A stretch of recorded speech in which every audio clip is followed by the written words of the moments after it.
Hi, it's Pastor Paul L. Anderson here at the Fountain of Raleigh Fellowship, where we believe God's blessings never stop flowing. It is Satisfaction Saturday. The satisfaction in knowing that God has kept us all week long. Just a week ago, you and I were anticipating Easter. Now we are about to enter into the last day of this week, a week that has been full of so much joy, so much excitement of what God is doing. On today's text, I invite you to look with me in the Gospel according to St. John, the 20th chapter, verses 11 through 20. We find out that Mary was standing outside of the tomb, Mary Magdalene, as the others had slept.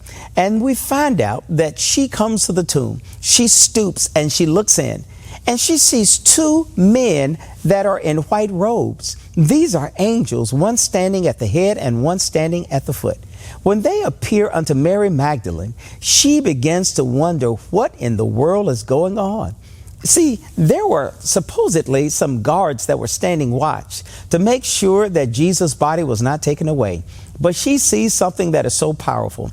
She sees two men in white robes, and they're angels. Oh, isn't it exciting to know that God had angels at work? You know, there are always angels at work on your behalf and on mine.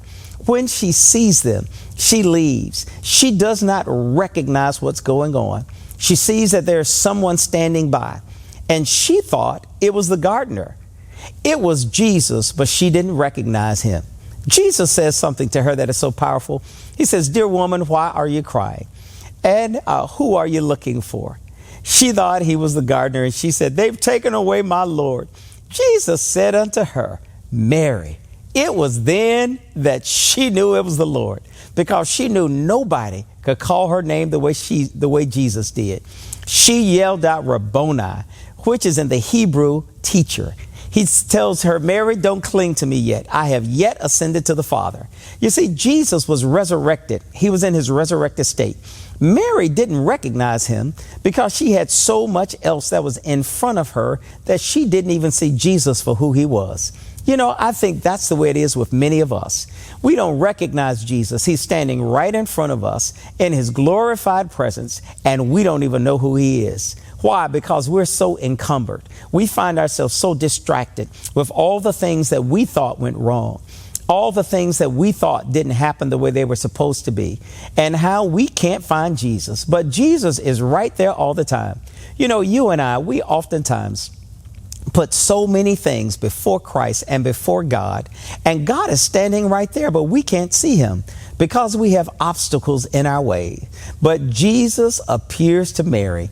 He finds her just where he wants her to be, in a place ready to receive what he has in store for her. So Jesus appears to Mary.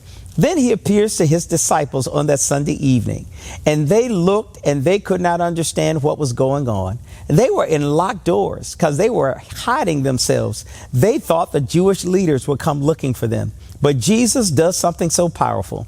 In his glorified state, he walks through the walls. You know, Jesus wants to walk in on your situation and mine, and he wants to do the same thing for us, what he did for Mary and his disciples. He said, "Peace be with you." And as he spoke the words of peace, all of a sudden, they knew it was the Lord. Today, I hope you will allow the Lord to speak peace to your situation, your circumstance, your events that are going on. Look and find out he is there. All you have to do is listen while he calls your name. Oh, I remember that great old song said, "Hush, somebody's calling my name." And whenever the Lord calls us, he expects us to answer and get to work for him. Today, I hope you will go to work for the kingdom, just as Mary and the disciples did. They heard the voice of God calling them out by name, and all of them knew that God was calling them to do something. Today, I want to ask you, what is he calling you to do? Let's not waste our time, but let's get busy doing what God has called us to do. May God bless you. May heaven smile upon you. And we'll look forward to seeing you tomorrow morning at the Fountain at 9 o'clock a.m. for in-person worship. Always know you're exceedingly and abundantly blessed, and God has something bigger and greater than you ever thought it would be in this year of 2023.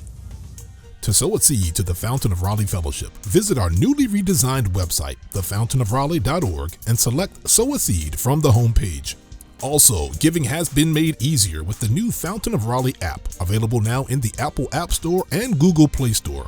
Download today, select Giving from the main menu, and then follow the directions to complete your giving through Subsplash. Thank you so very much for all of your gifts and donations that you've given to the Fountain of Raleigh Fellowship. We thank you for what you've done in the past, what you're currently doing, and what you will do in the future. Your gifts and donations helps us to spread the gospel of Jesus Christ, not only locally, but throughout the world. Thank you again for your gifts, and may God continue to richly bless you. It is here at the Fountain that we believe that we are exceedingly and abundantly blessed, and may you receive those blessings that God has in store for you.